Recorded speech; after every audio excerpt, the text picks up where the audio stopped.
আলেম কথা বলেছিল মূর্তির বিপক্ষে কথা বলার কারণে মূর্তি ইসলামে হারাম না হালাল? হারাম। ইসলামে মূর্তি হারাম। শেখ মুজিবের নামে মূর্তির বিরোধিতা করার কারণে ওই আলেমকে আওয়ামী লীগের তখনকার যাত্রাবাড়ি থানার একজন সভাপতি এসে ওই আলেমকে ধাক্কা দিয়া মাহফিলের স্টেজ থেকে নামায়া দিয়েছে। ওই আলেমের সাথে হিংস্র জানোয়ারের চাইতেও নিকৃষ্ট কুকুরের আচরণ করেছিল ওই আওয়ামী লীগ নেতা। এরকম নেতা আমাদের দেশে গত 15-16 বছর ছিল কি ছিল না? ছিল। আরে কথা বলেন না কেন? ছিল কি ছিল না? ছিল। এরকম নেতা যদি, এরকম সরকার যদি, এরকম মন্ত্রী এমপি যদি বাংলার জমিনে আবারও প্রতিষ্ঠিত হয়, তাহলে বাংলার জমিনটা হবে বালহুম আওয়াল উলাইকা হুমুল গাফিলুন, হিংস্র জানোয়ারের চাইতে নিকৃষ্ট হয়ে যাবে। যেমন নিকৃষ্টতা দেখাচ্ছিল চট্টগ্রামের ময়দানে চিত্ত রায় কৃষ্ণ যেরকম দেখাইছিল, ইহুদির গোষ্ঠীগুলো হিন্দু গোষ্ঠীগুলো আওয়ামী লীগের পক্ষ নিয়ে একটা ঝামেলা করেছিল, এরকম হিংস্র জানোয়ারের চাইতে নিকৃষ্ট আচরণটা বর্তমানে আওয়ামীপন্থী কিছু উলামায়ে কেরাম বর্তমানে করতেছে কি করে না? করে। এ বন্ধু, তারা হলো ওই ব্যক্তি। আজকে দেখেন উলামায়ে কেরামদের মধ্যে দুটা বিভক্ত হয়েছে, একটা হলো সাতপন্থী আর একটা হলো জুবাইরপন্থী। আছে কি নাই? আছে।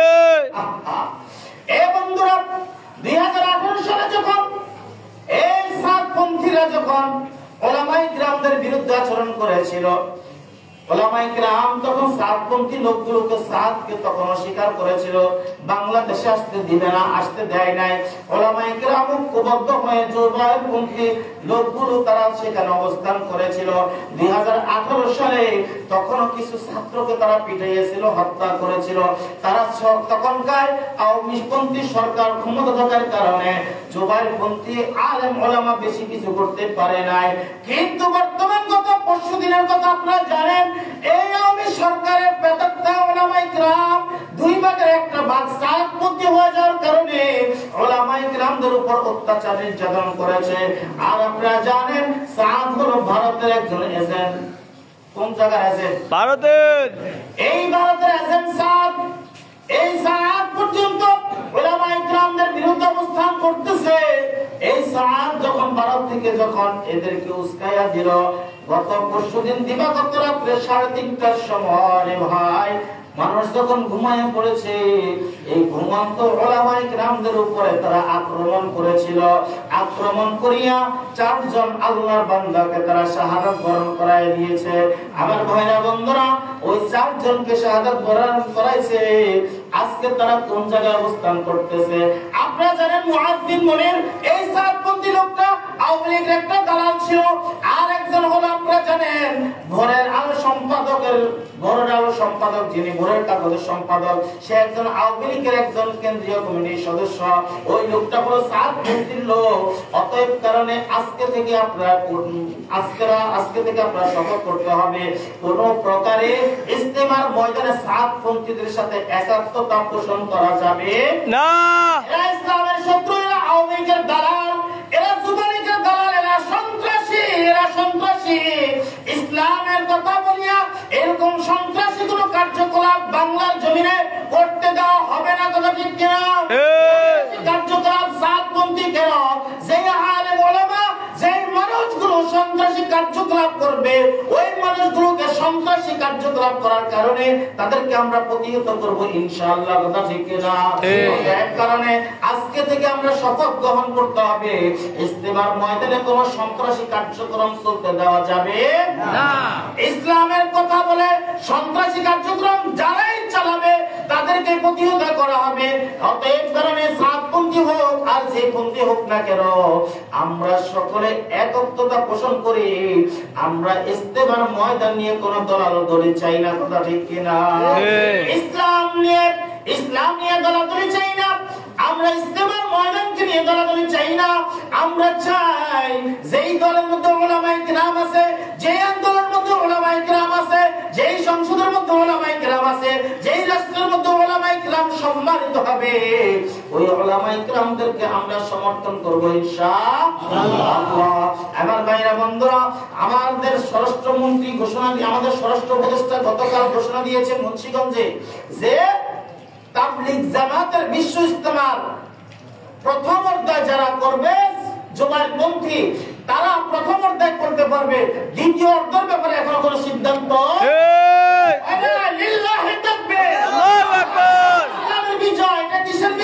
ইসলামের বিজয়। ওই সমস্ত হিংস্র জানোয়ারদেরকে প্রতিহত করতে হবে। কুকুরকে যেমন রাস্তার মধ্যে হিংস্র জানোয়ারের কারণে কুকুরকে যেমন রাস্তার মধ্যে পিটায়, সাপ যেমন হিংস্র জানোয়ার হওয়ার কারণে রাস্তার মধ্যে পিটাইয়া পিটাইয়া মারতে হয়, তেমন ভাবে ইসলামের নামে যারা সন্ত্রাসী করবে তাদেরকে পিটাইয়া পিটাইয়া রাস্তা থেকে প্রশাসনের হাতে তুলে দিতে হবে। ইসলামের বিপক্ষে অবস্থান করে, উলামায়ে কিরামদের বিপক্ষে অবস্থান করে তাবলীগ জামাতকে দুইটি ভাগ করেছিল একমাত্র হাসিনা সরকার। ঠিক বলে কেমন? সাদ হলো ভারতের, ঠিক। আর কামদুলবি কোন জায়গা? ভারতের। আরে বলেন কোন জায়গা? ভারতের। ভারতের লোকটা বাংলাদেশে আসতে দেয়নি, বাংলাদেশের উলামায়ে কিরাম শক্ত হাতে দমন করেছিল। আর শেখ হাসিনা তখন দুইটার সাথে সমন্বয় করে বলেছে আপনারা প্রথম পর্ব করেন, আপনারা দ্বিতীয় পর্ব করেন। এই ইজতেমার ময়দানে এক পর্ব হবে। কয় পর্বে? এক পর্বে। ইজতেমার ময়দান কয় পর্ব হবে? এক পর্বে। এক পর্বে ইজতেমার ময়দান হবে, সেটা হবে জুবাইর সাহেব দামাত বারকাতুহু আলিয়ার তত্ত্বাবধানে। ঠিক। আমরা কোন সাতপন্থী ওই আওয়ামীপন্থী সরকারের দালালদের হাতে কোন ইজতেমার ময়দান আমরা ছেড়ে দিব না। ঠিক। ঠিক কিনা? ঠিক। শাহাদাত বরণ করেছে। আর সেখান থেকে আপনার গতকাল মামলা হয়েছিল, মামলায় 139 জনের নামে মামলা হয়েছে। ইনশাআল্লাহ জুবাইরপন্থী লোকেরা গতকাল মামলা করেছে, মামলায় 1 নম্বর আসামি ইনশাআল্লাহ মনে হয় ধরাও খেয়েছে। ঠিক। সম্মানিত হাজির, অতএব কারণে যারা সাতপন্থীদের পক্ষে অবস্থান করেছিল আমাদের সমাজগুলোর মধ্যে ছড়িয়ে দিতে হবে। সাদ কামদুলবীর রহমাতুল্লাহ দামাত বারকাতুহু আলিয়া যেহেতু একজন বড় আলেম, কিন্তু আওয়ামী সরকারের বেদতা হওয়ার কারণে আর বাংলাদেশের উলামায়ে কিরামদেরকে দুইটি ভাগে বিভক্ত করার কারণে বাংলাদেশের চিত্ররায় কিশোর তত্ত্বাবধানে যে সন্ত্রাসী কার্যকলাপ হয়েছিল, ওই রকম সন্ত্রাসী কার্যকলাপ বাংলাদেশে গত পরশুদিন করার কারণে তাকে আমরা প্রতিহত করলাম। ঠিক। আর ওই সন্ত্রাসী গোষ্ঠীগুলোকে কোনো প্রকারের সমর্থন দেওয়া যাবে না। যারা সমর্থন দিবে অতএব অত্র এলাকায় সাতপন্থী কোন লোক থাকতে পারবে না। ঠিক। কি বলেন? ঠিক। তাবলীগ জামাতের সাতপন্থী কোন লোক মসজিদে আসবে, নামাজ পড়বে, বাধা নাই। কথা বলেন না? ঠিক। সাতপন্থীরা মসজিদে আসবে, নামাজ পড়বে, বাধা নাই। ঠিক। তালিম করবে, বাধা নাই। ঠিক। জিকির আজকার করবে, বাধা নাই। ঠিক। উলামায়ে কিরামের সাথে বসে হাতে হাত রেখে মুসাফা করবে, বাধা নাই। কিন্তু সাদের পক্ষ নিয়ে কোন কথা বলবে, সাথে সাথে তাকে প্রতিহত করা হবে। ঠিক। অতএব প্রত্যেকটা মসজিদ থেকে ঘোষণা আসতে হবে, তাহলে আগামীর বিজয় ইসলামের পক্ষে আসবে ইনশাআল্লাহ। এমন ভাবে বর্তমানে ইসলামের একটা বিজয় হয়েছে, সেই বিজয় হলো হিংস্র জানোয়ার কর্তৃক যে লোকগুলো ওদেরকে প্রতিহত করা হয়েছে। আর বর্তমানে এই আওয়ামী সরকারের পদত্যারা যেন কোন প্রকারে ইসলামের লেবাস ধরে, যেমন আপনি দেখেন এরা একবার এই যে আপনার এই অটো রিকশা শ্রমিক সাইজা আন্দোলন করছে। ঠিক। শ্রমিক লীগের পোলাপাইনগুলো অটো রিকশা শ্রমিক সাইজা আন্দোলন করছে। বাংলাদেশে ঢাকা শহরে 12 লক্ষ অটো রিকশা আছে। কতটি দেখলাম এখানে। আরে সর্বনাশ, এটি হলো বড় বড় নেতা দেশ শ্রমিক লীগের লেবাস লাগে, আপনার রিকশার লেবাস লাগে, এরা আন্দোলন করতে আসছে।